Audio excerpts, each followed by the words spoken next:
मैं रक्शे को तकरीबन फुल स्पीड पर चला रहा था। पुल के पार जाते ही मैं एक नई बस्ती में दाखिल हो गया। यहाँ नए बंगले बने हुए थे। मैं उस बस्ती की गलियों में रक्शे को दाएं बाएं घुमाता हुआ बस्ती के अकब में निकल गया। मैं सामने लगे शीशे में से पीछे का जायजा ले रहा था। मेरे पीछे कोई टैक्सी या रक्शा मेरा ताकुब नहीं कर रहा था। नई बस्ती के पीछे मुझे दूर एक कारखाने की तरफ मजदूर जाते दिखाई दिए। मैं रक्शे को कारखाने की एक तरफ ले गया। झाड़ियों के पीछे रक्शे को एक गड्ढे के किनारे खड़ा करके खुद बाहर निकला और इक्का दुक्का बने क्वार्टरों की दीवारों की आड़ लेता कारखाने के गेट के पास आ गया। मजदूर अंदर दाखिल हो रहे थे।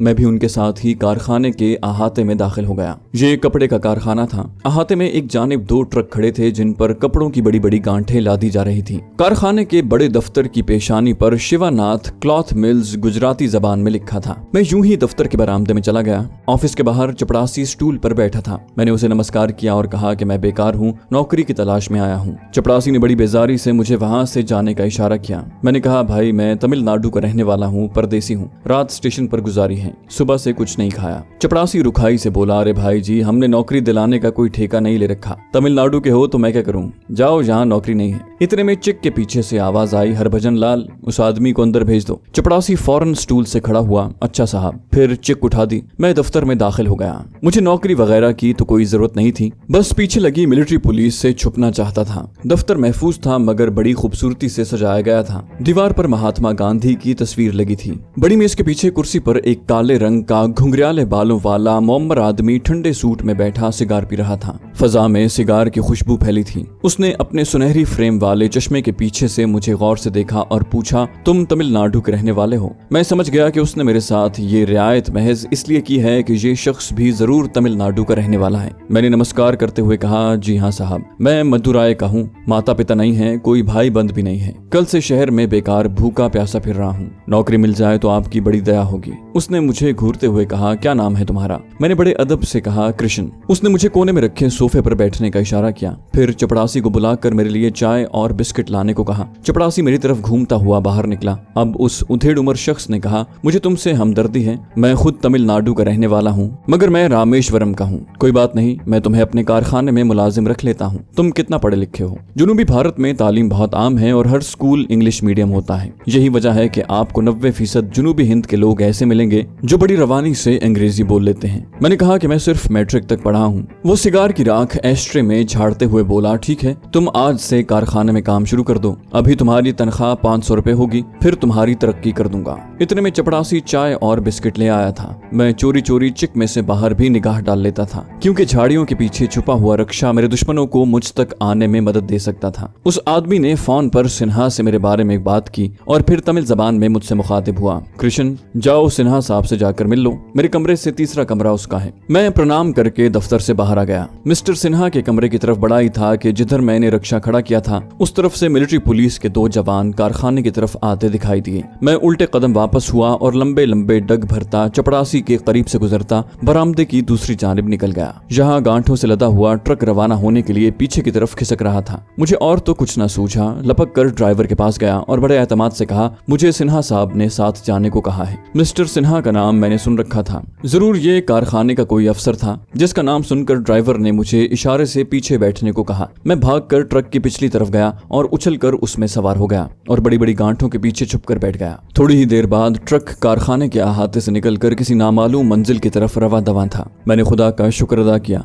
अगर मैं होशियारी से काम न लेता तो मेरा गिरफ्तार हो जाना यकीनी था। एक बड़ी सड़क पर आने के बाद ट्रक की रफ्तार तेज हो गई थी। वो शहर के जुनूब मगरबी हिस्से की तरफ जा रहा था। शायद उसे शहर से बाहर किसी गोदाम में जाना था। बहरहाल मैं ट्रक के पीछे दुबका बैठा सोच रहा था कि ट्रक की रफ्तार धीमी हो तो बाहर छलांग लगा दूं। ट्रक एक नदी के पुल के करीब था। उसकी रफ्तार मध्यम हो गई। मैंने सर निकाल कर दाएं बाएं देखा। खेतों में कहीं कहीं मकान बने हुए थे। ट्रक पुल पर से गुजर गया। उसकी रफ्तार फिर तेज हो गई। मैं पीछे को सिमट गया। ट्रक शहर की गुंजान आबादी से बाहर निकल आया था। मेरी खुशकिस्मती से आगे रेल का फाटक बंद था। जो ही ट्रक एक बस के पीछे रुका, मैं बाहर कूद गया। लोगों की नजरों को धोखा देने के लिए मैं यूं इत्मीनान से सड़क की ढलान उतरने लगा जैसे मुझे कोई जल्दी नहीं। नशेब में खेत थे। 2-4 खेतों में ऊंची फसल खड़ी थी। मैं फसल की ओट में आते ही लंबे लंबे डग भरने लगा। अंदाजे से मैंने अपना रुख जुनूब मशरिक की तरफ कर लिया था क्योंकि उसी रुख पर अपने एजेंट की कमीनगाह यानी गिराज था। इस इलाके से मैं पहली बार गुजर रहा था। था। खेत खत्म हुए तो गवालों की बस्ती आ गई, जहाँ गायें इधर उधर बंधी हुई थीं और गवाले अपना कामकाज में लगे थे।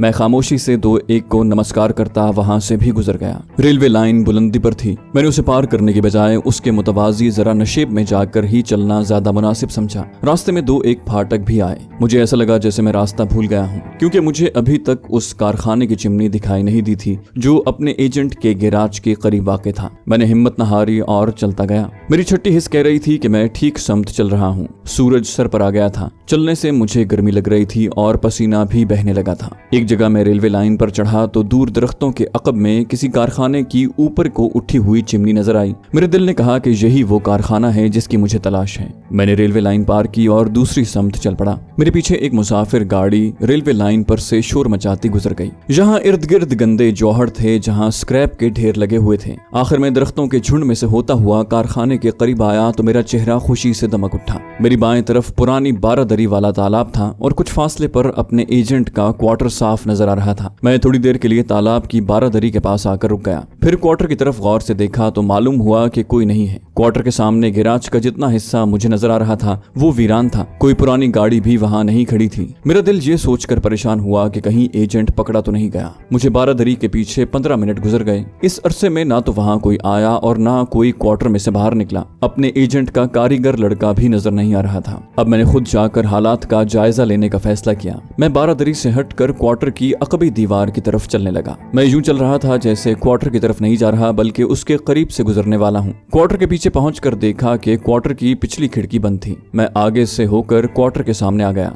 वाकई गैराज खाली और वीरान पड़ा था। बरामदे में कमरे का दरवाजा भी बंद था। जरा करीब गया तो देखा कि दरवाजे पर ताला लगा था। गैराज के कोने में जो नलका लगा था, मैं वहां बैठकर मुंह हाथ धोने लगा। मैं गौर कर रहा था कि अपना एजेंट कहाँ है। क्या वो किसी काम से शहर गया हुआ है या उसे गिरफ्तार कर लिया गया है? अगर वो गिरफ्तार हो गया है तो खुफिया पुलिस के आदमी जरूर उस क्वार्टर की निगरानी कर रहे होंगे। मैं ज्यादा मोहतात हो गया। बड़ी तवज्जो से पानी के छींटे मुंह पर मारने लगा, फिर जोर जोर से गुर्राने लगा जैसे मुझे इर्द गिर्द की फजा से कोई दिलचस्पी नहीं। मुंह हाथ धोकर उठा, धोती के पल्लू से मुंह खुश किया और नजर भरकर एक बार फिर क्वार्टर के दरवाजे पर लगे ताले को देखा। उसमें कोई खास बात नहीं थी, मामूली सा ताला था। मैंने तालाब वाली 12 दरी की तरफ कदम उठाया ही था कि मुझे पीछे से साइकिल की घंटी की आवाज सुनाई दी। पलट कर देखा तो अपना एजेंट साइकिल पर सवार आगे औजारों का थैला लटकाए चला रहा था। उसे बखैर खूबी देख कर मेरी जान में जान आई। नलके को दोबारा खोल दिया और मुंह नल से लगाकर पानी पीना शुरू कर दिया। अपना एजेंट साइकिल पर से उतर आया और मेरे करीब से गुजरते हुए बड़ी राजदारी से बोला, दरख्तों में चले जाओ,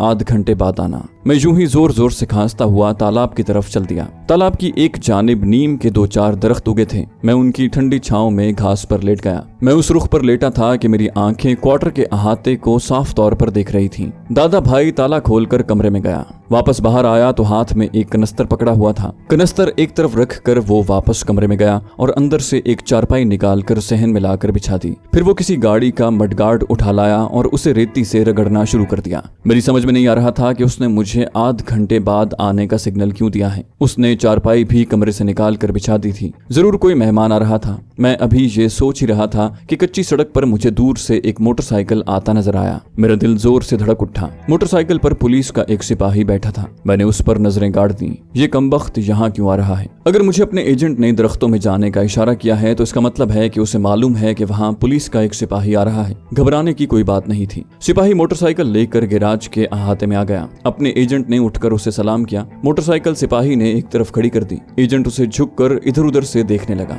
फिर मुस्कुराकर सिपाही से कोई बात की और चारपाई पर बैठने का इशारा किया। सिपाही चारपाई पर बैठ गया। अपने एजेंट ने मोटरसाइकिल के इंजन में से कोई पुर्जा निकालकर उसे मैले चीथड़े से पूछा और फूंक मारकर गौर से देखा। फिर सिपाही से बातें करने लग गया। वो बार बार मोटरसाइकिल की तरफ इशारा कर रहा था। सिपाही ने अपनी कलाई की घड़ी देखी, फिर चारपाई से उठा और अपने एजेंट से कुछ बातें करने के बाद पैदल ही वापस चला गया। मैंने खुदा का शुक्र अदा किया कि बला टल गई। अपना एजेंट उसी तरह जमीन पर बैठकर गाड़ी के मडगार्ड पर रेती चलाने लगा। रेती के घिसने की आवाज बराबर मुझ तक पहुंच रही थी। सिपाही सड़क पर काफी दूर जा चुका था, मगर अपना एजेंट दादा भाई उसी तरह सर निवड़ाए काम में मगन रहा। कुछ देर बाद उसने सर उठाकर सड़क की तरफ देखा। कच्ची सड़क बिल्कुल खाली थी। तब उसने उन दरख्तों पर एक नजर डाली जहां मैं लेटा हुआ था। ये इशारा था कि मैं अब उसके पास आ जाऊं। मैं आहिस्ता से उठा और अपना रुख क्वार्टर की तरफ कर लिया। क्वार्टर के अहाते में पहुंचकर मैंने अपने एजेंट से कोई बात न की और पानी के नलके को खोलकर हाथ धोने शुरू कर दिए। एजेंट ने मडगार्ड पर रेती घिसते हुए कहा, अंदर चले जाओ।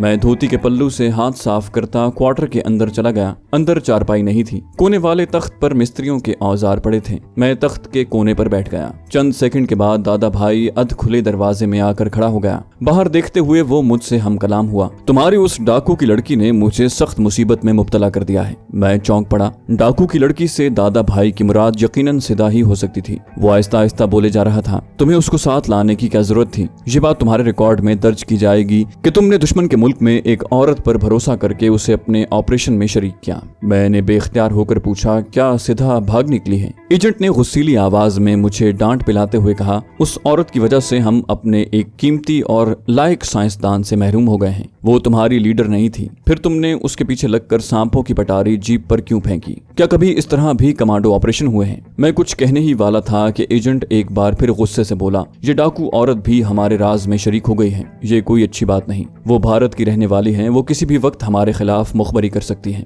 एजेंट उसूली तौर पर ठीक कह रहा था, लेकिन वो सिधा के किरदार से वाकिफ नहीं था। जब मैंने उससे दोबारा सवाल किया कि सिधा फौज की हिरासत से भाग आई है, तो उसने मुझे डांट दिया, क्या तुम उससे इश्क कर रहे हो? तुम अपने साथ मुझे भी ले डूबोगे। लेकिन याद रखो, अगर ऐसा वक्त आ गया तो मैं तुम्हें पहचानने से साफ इनकार कर दूंगा, खा मेरे सामने तुम्हें फांसी ही क्यों न देती जा रही। ये कहकर वो दरवाजा बंद करके बाहर अहाते में चला गया। उसकी बातों का मैंने बुरा न माना, क्योंकि वो अपनी जगह पर सच्चा था। लेकिन उसे इस हकीकत की खबर नहीं थी कि सिधा जान दे देगी लेकिन मेरे खिलाफ मुखबरी नहीं करेगी। मैं अपने दिली जज्बात को पोशीदा नहीं रखना चाहता। सच्ची बात है कि मुझे सिधा के बच निकलने की बेहद खुशी हुई थी। उस लम्हे शायद पहली बार मुझे शिद्दत से एहसास हुआ कि मुझे वाकई सिधा की फिक्र थी। मेरा जज्बा यकलख्त बेदार हो गया और मेरे ज़मीर को कचोके लगा रहा था कि मैंने इससे पहले सिधा को मरहट्टा फौजियों के कब्जे से छुड़ाने की कोशिश क्यों न की। मेरी आंखों में उसकी केसरी आंखों वाली वहशी शक्ल घूमने लगी। उसकी सांप की फुनकार जैसी खुश्क पुरस्रार आवाज मेरे कानों में सरगोशियां कर रही थी, मुझे अपने पास बुला रही थी।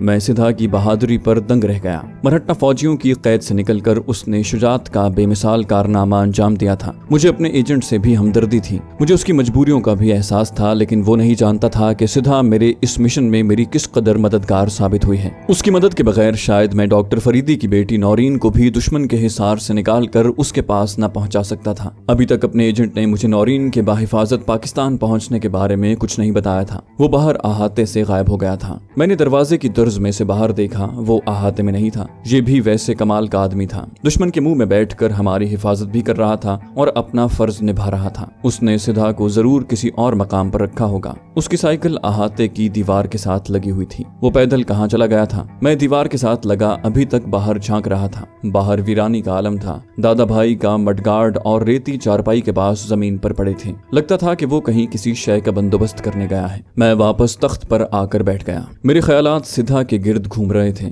वो किस तरह फरार हुई होगी, इस वक्त कहाँ होगी? कहीं वो वापस अपने डेरे पर तो नहीं चली गई? अगर ऐसी बात हुई तो मैं उससे एक बार मिलने जरूर जाऊंगा। मैं उससे मिले बगैर भारत का बॉर्डर क्रॉस नहीं करना चाहता था। मैं यूं ही ख्यालात में गुम रहा और वक्त गुजरता चला गया। मुझे किसी मोटर के इंजन की आवाज दूर से आती सुनाई दी। आवाज आहिस्ता आहिस्ता करीब आ रही थी। मैंने जल्दी से उठकर बाहर देखा। कच्चे रास्ते पर गर्द उड़ाती एक पुरानी फटीचर एम्बेसडर गाड़ी क्वार्टर की तरफ बढ़ रही थी। फिर वो गिराज के अहाते में आकर खड़ी हो गई। उसमें अपना एजेंट ही सवार था। बाहर निकलकर उसने गाड़ी का बोनट उठाकर झुककर इंजन को देखा। कोने से कनस्तर उठाया, नलके पर जाकर पानी भरा और रेडिएटर में डालने लगा। पानी डालने के बाद उसने बोनट बंद किया। कनस्तर दीवार के साथ रखकर रुमाल से हाथ पोंछे, आस्तीन से माथे पर आया हुआ पसीना पोंछा। जेब से सिगरेट निकालकर सुलगाया। माचिस की तीली नलके की तरफ फेंकते हुए चारों तरफ एक उकाबी नजर डाली और बंद दरवाजे के पास से गुजरते हुए बोला, तुम गाड़ी में बैठ जाओ पिछली सीट पर। मैं आहिस्ता से दरवाजा खोलकर गाड़ी की तरफ बढ़ा और खामोशी से पिछली सीट पर इस तरह आगे को खिसक गया कि पीछे से मेरा सर नहीं देखा जा सकता था। मेरे बैठते ही वो अगली सीट पर आ गया और गाड़ी स्टार्ट करके उसे घुमाकर कच्ची सड़क पर डाल दिया। उसने मेरी तरफ चेहरा घुमाए बगैर कहा, इसी तरह बैठे रहना। पुरानी गाड़ी शोर जरूर मचा रही थी मगर चलती खूब थी। कच्चे रास्ते से निकलते ही गाड़ी बाएं जानिब को घूम गई। वो घास के मैदान में से गुजर रही थी जो नाहमवार था और जहाँ कोई बाकायदा सड़क नहीं थी। गाड़ी उछल रही थी। नाहमवार मैदान खत्म हुआ तो वो सड़क आ गई जो रेलवे लाइन के पहलू से गुजरती थी। मोटर की रफ्तार तेज हो गई। दादा भाई अगली सीट पर बिल्कुल बुत की तरह बैठा था। मैंने जरा सर उठाकर सामने वाले शीशे पर निगाह डाली तो मुझे उसकी सुकड़ी हुई तेज आंखें नजर आईं। उसने मुझे डांट कर कहा कि मैं वैसे ही बैठा रहूं। गाड़ी सड़क पर दरख्तों, बिजली के खंभों खंभों और ढलानी छतों वाले मकानों को पीछे छोड़ती भागी चली जा रही थी। तकरीबन आध घंटे तक इसी नाहमवार सड़क पर सफर करने के बाद गैर हमवार मैदानी इलाका शुरू हो गया। एक जगह किसी नदी का छोटा सा पुल आ गया, जहाँ से एक निस्बतन छोटी सड़क बाएं तरफ घूमकर निकलती थी। अपने एजेंट ने गाड़ी उस छोटी सड़क पर डाल दी। वो खामोशी से गाड़ी चला रहा था। रास्ते में उसने मुझसे कोई बात न की। अब छोटे छोटे टीलों के नशेबो फराज शुरू हो गए थे। टीलों पर कहीं तो खुश्क घास ही घास उगी हुई थी, कहीं बबूल के खारदार दरख्त खड़े थे। धूप खूब चमक रही थी, गाड़ी में ठंडी हवा आ रही थी। ये गैर आबाद इलाका था। एक जगह पहाड़ी नाले का पानी सड़क के ऊपर से गुजर रहा था। गाड़ी छींटे उड़ाती उस पर से गुजर गई। गाड़ी उस नशेबो फराज से निकली तो दूर मुझे किसी घने जंगल का किनारा दिखाई दिया। खुदा जाने ये कौन सा जंगल था, लेकिन मैं जंगल की फजाओं से खूब वाकिफ था। जंगल के एक कोने से पतली सी सड़क अंदर चली जाती थी। अपने एजेंट ने गाड़ी को जंगल की उस सड़क पर डाल दिया, जहाँ दरख्तों के ठंडे साए थे और तरह तरह की घास पत्तों की तरोताजा खुशबू फैली थी। पतली सी सड़क जंगल में दाएं बाएं घूमती आगे बढ़ती चली जा रही थी। यहाँ बांस के बेपनाह दरख्त थे। इन दरख्तों से जंगली बेलें लटक रही थीं। एक जगह मुझे दरख्त की टहनी पर बैठा मोर दिखाई दिया। परिंदे अपनी मीठी बोलियां बोल रहे थे। मुझे भूख लगी थी। अचानक एजेंट दादा भाई ने गाड़ी दाएं तरफ घुमाकर बांस के एक घने दरख्त के पीछे ले जाकर खड़ी कर दी। उसने इंजन बंद कर दिया। दरवाजा खोलकर बाहर निकला, पीछे की तरफ जाकर डिग्गी खोली, उसमें से एक थैला बाहर निकाला और मुझे इशारा किया कि मैं उसके पीछे पीछे आऊं। यहाँ कोई पगडंडी नहीं थी, सिर्फ ऊंची घास थी और जंगली झाड़ियां थीं जो जगह जगह सर उठाए खड़ी थीं। हम उनके बीच में से रास्ता बनाने लगे। ढलान शुरू हुई तो एक तेज रफ्तार पहाड़ी नाला नजर पड़ा, जिसका पानी पत्थरों से टकराकर उछल रहा था। उस नाले में से हम जूतों समेत गुजर गए। दूसरी तरफ की ढलान चढ़ने के बाद आगे फिर एक घाटी आ गई। यहाँ पहली बार हमारे एजेंट ने रुककर मुंह से एक परिंदे की अजीब सी आवाज निकाली। फिर हमतन गोश हो गया।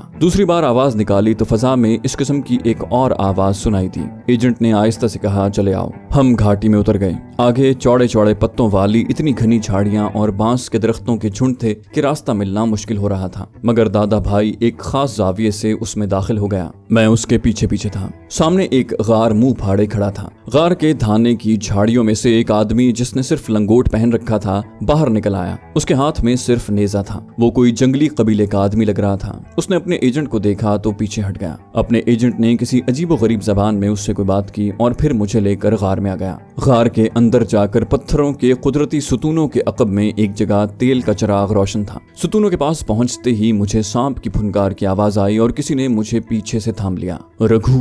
चिराग की धीमी रोशनी में सिधा की केसरी आंखें मुझे मोहब्बत भरी निगाहों से देख रही थी। उसकी आंखों में वालेहाना प्यार का जज्बा झलक रहा था। उसका सांप बेटा साहू उसकी गर्दन से लिपटा हुआ था। आज पहली बार मेरे दिल में उसकी मोहब्बत का जज्बा भड़क उठा, लेकिन उसका सांप मुझे उससे दूर रखे हुए था। सिधा मुझे देखकर बेहद खुश हुई। उसने तमिल जबान में कहा कि वो सिर्फ मुझसे मिलने की ख्वाहिश में इस गार में बैठी थी। एजेंट ने मुझे पंजाबी जबान में कहा, इस डाकू लड़की ने मेरे लिए बहुत बड़ी मुसीबत खड़ी कर दी है। ये 4 फौजियों को मौत की नींद सुलाकर चांदपुर छावनी से फरार हुई है। काश ये मेरे पास ना आती, लेकिन इसे मेरे क्वार्टर का रास्ता मालूम था। ये तुमसे मिलने को बेताब थी। इस जंगली औरत ने मुझे धमकी भी दी कि अगर मैंने इसे तुमसे न मिलाया तो ये मेरा भांडा फोड़ देगी। इस औरत से जितनी जल्दी हो सके निजात हासिल करो, नहीं तो मैं तुम्हारी हिफाजत का जिम्मा लेने से माजरत चाहूंगा। मैंने अपने एजेंट को तसल्ली देने की कोशिश की और कहा कि सिधा एक जज्बाती औरत है और मुझे चूंकि अपना खामद समझ बैठी है, इसलिए पतिव्रता स्त्री होने के नाते ऐसा करती है। एजेंट ने कहा, मैं कल शाम को सिर्फ तुम्हारी खातिर यहाँ आऊंगा। कल तक तुम इस डाकू लड़की को यहाँ से चलता करो ताकि तुम मेरे साथ वापस चलो और मैं तुम्हें इंडिया का बॉर्डर क्रॉस करवा कर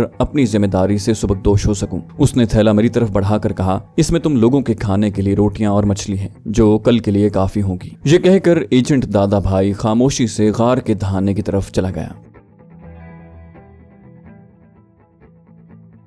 तो दोस्तों, ये थी हमारी आज की एपिसोड। उम्मीद करते हैं आपको हमारी कहानी पसंद आई होगी। जाने से पहले इस वीडियो को लाइक कीजिए और शेयर करना मत भूलिए। कमेंट करके हमें बताइए कि आपको हमारी वीडियो कैसी लगी, और अगर अभी तक आपने इस चैनल को सब्सक्राइब नहीं किया तो इसे सब्सक्राइब कीजिए और बेल आइकन दबाकर ऑल नोटिफिकेशंस ऑन कर लीजिए।